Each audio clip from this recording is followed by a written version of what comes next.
Oh Lord, set our hearts on fire for you.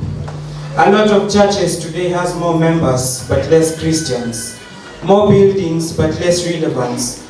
More stories but less revelation. More of mechanism but less of the supernatural. More administration but less prayer.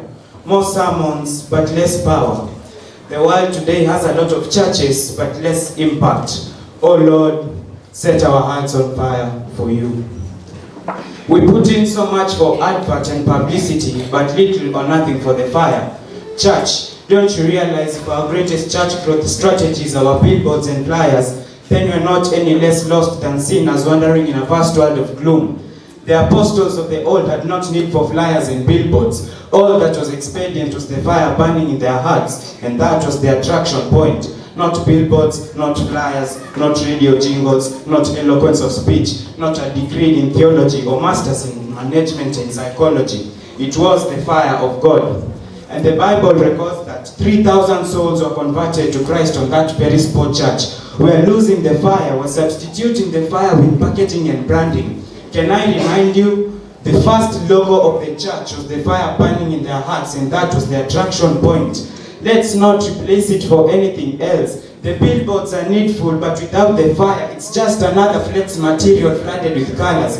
The flyers are necessary, but without the extension of the fire burning in the altar of the church, it's just another colorful paper worthy of the trash can. You can attract men with publicity materials, but you can't keep them with those. It's the fire that keeps men. And more so, I've lived long enough on this terrestrial ball to understand that there is nothing more attractive than burning flames. Isn't it a shame that men will walk into the church drunkards and walk out drunkards? Isn't it a shame that Christians will sit in church fornicators and walk out fornicators? Isn't it a shame that the church is full of Christians who are backbiters, fornicators, murderers, boasters, and even corruption? Some of us Christians are like, Lord, can you dwell in me, but let not your fire burn in me. Don't alter my ways, don't change my decisions, don't even set me free from sinful tendencies. No, Lord, you deserve more. Bring us to our knees so that we may see how wrecked and lost we are without your power.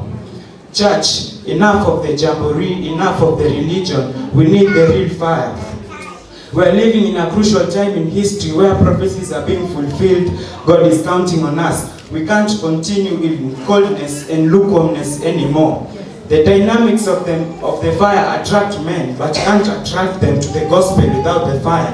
Men would be lost without the fire in us to direct them. Let the heat in us purify and bring forth gold. Let the fire in us consume every wickedness and ungodliness and bring us next to God.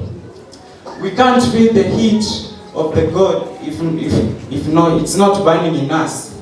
Oh Lord, set our hearts on fire for you today. Thank you.